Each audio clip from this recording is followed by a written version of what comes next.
दोस्तों एक बार फिर से स्वागत है आपका प्रजापति न्यूज में। 20 साल की रिसर्च के बाद कैंसर का इलाज मिल गया।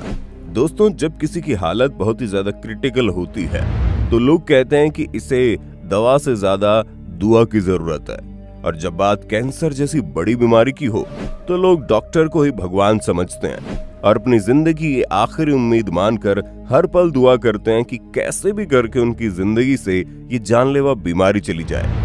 इसी वजह से कैंसर के इलाज पर सालों से काम चल रहा है और अब ये खबर सामने आ रही है कि इसका इलाज संभव हो सकता है, यानी कि कैंसर जैसी जानलेवा बीमारी को जड़ से खत्म किया जा सकता है। अब ये बात कैसे और किस तरह होगी, इसके बारे में आज मैं यानी आपका दोस्त विशाल प्रजापति आपको बताने वाला हूँ। बस मेरे साथ वीडियो के बिल्कुल अंत तक बने रहिए। लेकिन हाँ, वीडियो शुरू करने से पहले एक छोटी सी रिक्वेस्ट है।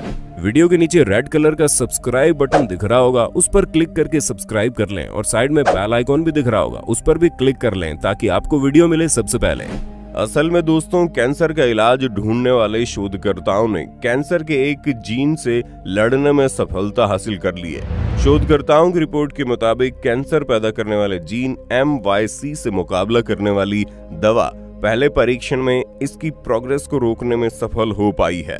आपकी जानकारी के लिए बता दें, यूं तो कैंसर का इलाज कई सालों से ढूंढा जा रहा है, लेकिन इससे पहले कोई भी दवा इतनी ज्यादा प्रभावशाली तरीके से इस जीन से निपटने में कामयाब नहीं हुई थी। बार्सिलोना के वाल डी हेब्रॉन इंस्टीट्यूट ऑफ ऑन्कोलॉजी के अर्ली ड्रग डेवलपमेंट यूनिट की डॉक्टर का कहना है कि आरंभिक ट्रायल में जो नतीजे मिले वो बहुत ही ज्यादा चौंका देने वाले हैं। जहां डॉक्टर्स का कहना है कि MYC कैंसर में मोस्ट वांटेड है, क्योंकि यह अकेला जीन कई तरह के कैंसर का मुख्य कारण है, जैसे कि ब्रेस्ट कैंसर, प्रोस्टेट, फेफड़े और ओवरी के कैंसर में जीन मुख्य भूमिका अदा करता है। MYC को रोकने के लिए अभी तक किसी भी दवा को स्वीकृति नहीं मिल पाई है, यानी कि ऐसी कोई भी दवा अब तक नहीं बन पाई थी जो इस जीन का खात्मा करने में सक्षम हो। लेकिन अब ये चमत्कार हो गया है, पर एक बड़ा सवाल यहाँ ये भी खड़ा होता है कि आखिर वैज्ञानिकों ने यह चमत्कार कैसे किया। इसे समझने के लिए दोस्तों हमें सबसे पहले ये जानना होगा कि आखिर ये MYC है क्या। तो दोस्तों इसके अगर फुल फॉर्म की बात करें तो ये है मैंडेट्स ट्यूमर सेल, जो कि कैंसर होने का सबसे प्रमुख जरिया है। जो लोग ये नहीं जानते कि कैंसर क्या होता है, बस केवल इस बीमारी के बारे में सुनकर संतुष्ट हो जाते हैं, तो उनके लिए हम आपको बता दें कि कैंसर ऐसी मेडिकल कंडीशन को कहा जाता है जहां पर कोई कोशिका असामान्य तरीके से बढ़ने लगती है, क्योंकि आमतौर पर हमारे शरीर की कोशिकाएं नियंत्रित तरीके से बढ़ती हैं और विभाजित होती हैं। लेकिन जब सामान्य कोशिकाओं को नुकसान पहुंचता है या कोशिका ही पुरानी हो जाती है तो वो मर जाती है और उनकी जगह स्वस्थ कोशिकाएं ले लेती है। कैंसर में कोशिका के विकास को नियंत्रित करने वाले संकेत ठीक से काम नहीं करते हैं। कैंसर की कोशिकाएं बनती रहती है और जब उन्हें रोकना चाहिए तो वो कई गुना बढ़ जाती है। साफ शब्दों में कहा जाए तो कैंसर जब कोशिकाएं स्वस्थ कोशिकाओं वाले नियम का पालन नहीं करती है तो आसपास की स्वस्थ कोशिकाओं को भी खराब करने की कोशिश करती है, जिसकी वजह से कहा जाता है कि इस बंदे या फिर इस बंदी को यहाँ पर कैंसर हो गया है। अब कैंसर कहीं पर भी हो सकता है, क्योंकि शरीर के जिस हिस्से की कोशिकाएं असामान्य तरीके से विकसित होंगी और समय पर खत्म नहीं होंगी, उस हिस्से में कैंसर होने की पूरी संभावनाएं हैं। और ये सब होता है जीन के कारण। दोस्तों MYC एक ऐसा जीन है जो कई तरह के कैंसर की कोशिकाओं को पैदा करता है। MYC ट्यूमर माइक्रो एनवायरनमेंट में परिवर्तन करता है, जिसमें एंजियोजेनेसिस की सक्रियता पर बहुत असर पड़ता है।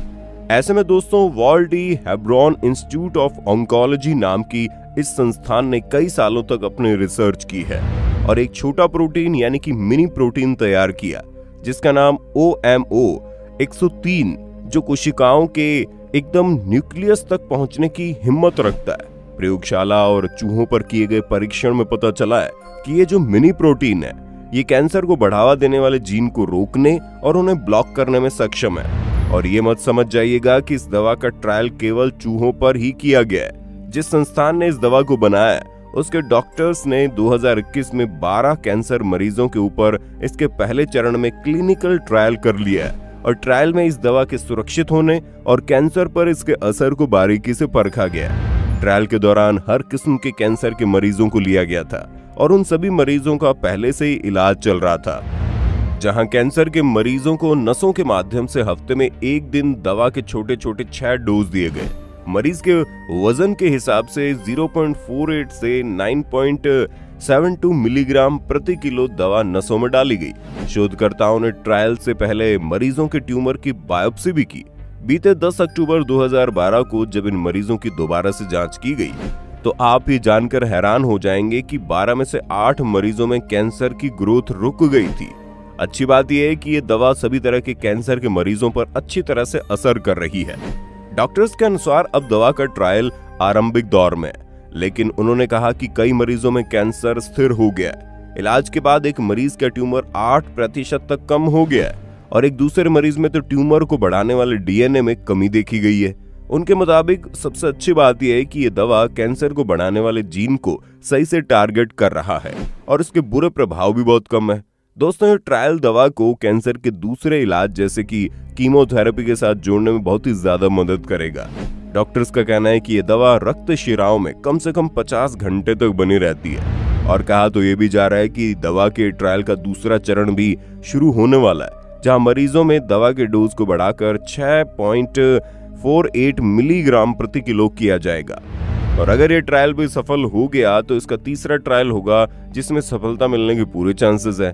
यानी आप ये समझ लीजिए कि कैंसर जैसी खतरनाक बीमारी जिसकी दवा ढूंढने के लिए डॉक्टर्स को खूब सारे पापड़ बेलने पड़े, अब वही दवा बनकर तैयार होने वाली है, जो आगे चलकर कैंसर की बीमारी से मरने वाले कई सारे लोगों को एक नई जिंदगी दे सकती है।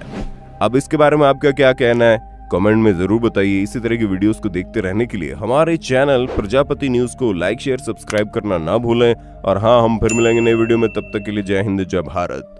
दोस्तों, आपकी स्क्रीन पे 2 और वीडियोस दिख रही हैं, जिसे देखने के लिए आप इस स्क्रीन पर क्लिक करें। दोनों देखिएगा, बहुत अच्छी वीडियो बनी है।